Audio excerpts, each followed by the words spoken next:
Okay, guys, it's time to talk about Shane Waldron.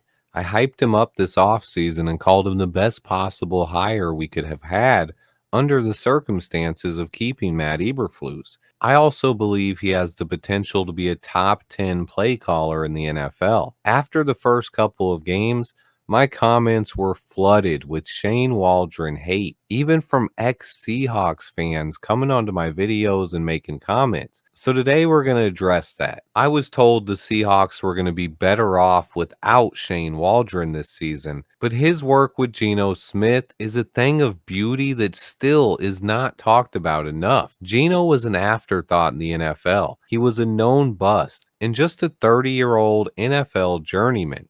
He had spent 7 seasons in the league, and he had thrown just 29 touchdowns to 36 interceptions, 7 more interceptions than he threw touchdowns. But then he signed with the Seahawks. Shane Waldron would spend 3 seasons in Seattle with Geno Smith and turned his entire career around.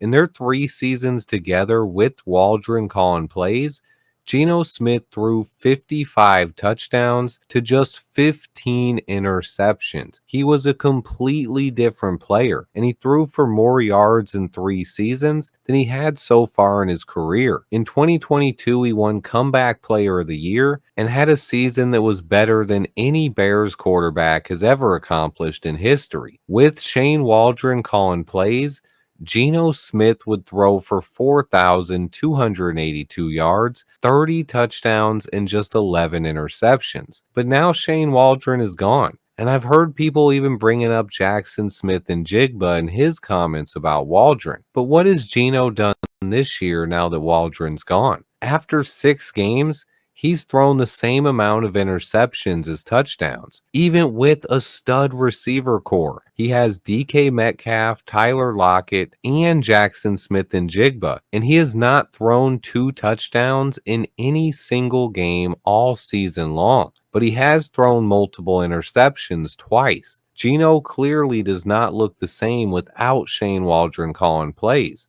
I've watched 4 of the Seahawks games myself, and that offense just looks stagnant. But there's other people out there that want to give the credit to Panthers head coach Dave Canales. But then you look over at the Panthers and have to wonder, what has he done with that offense? And what has he done with Bryce Young? How has he proven he can develop a quarterback? Bryce has started 2 games for Canales, and he hasn't thrown a single touchdown pass this year, averaging less than 100 yards per game with 3 interceptions. I'm not giving him credit for Andy Dalton playing below average football, especially when he's done that his entire career. If Canales was such a QB whisperer, why couldn't he get a single TD pass out of Bryce Young? And why hasn't Dalton looked remarkably better?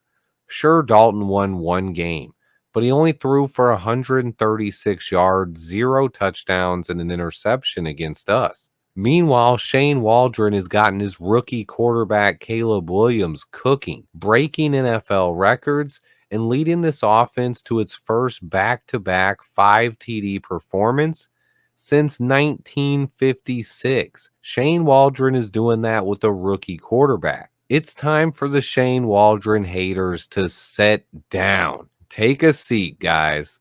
You also have to realize that no play call in the NFL works if your offensive line doesn't block. It's always funny to me when the O-line is an issue, but everyone wants to blame the play caller.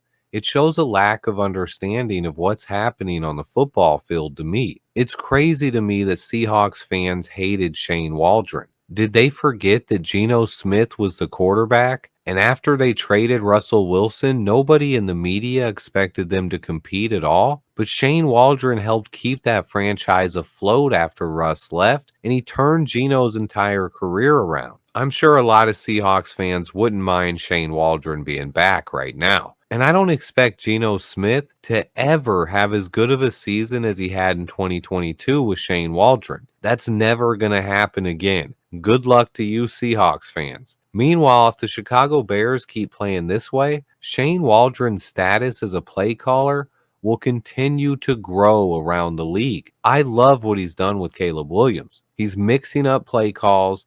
He's helping Caleb progress, scheming our skill position players open, mixing in tempo, and having a nice use of personnel with creative packages such as Doug Kramer at fullback. I love what Shane Waldron has done for this offense. We finally have a legit play caller, and it looks like the right guy to help develop our franchise quarterback in Caleb Williams. But I am curious to know how you guys feel about Shane Waldron. If you believe that Shane Waldron is a good play caller, let me know in the comments. Or if you're someone that still has doubts about Shane Waldron, let me know what you're thinking about this guy and why you don't believe. But as always, I appreciate everyone who watches. Please remember to hit that like button for me, guys. Stay tuned. And until next time, bear down.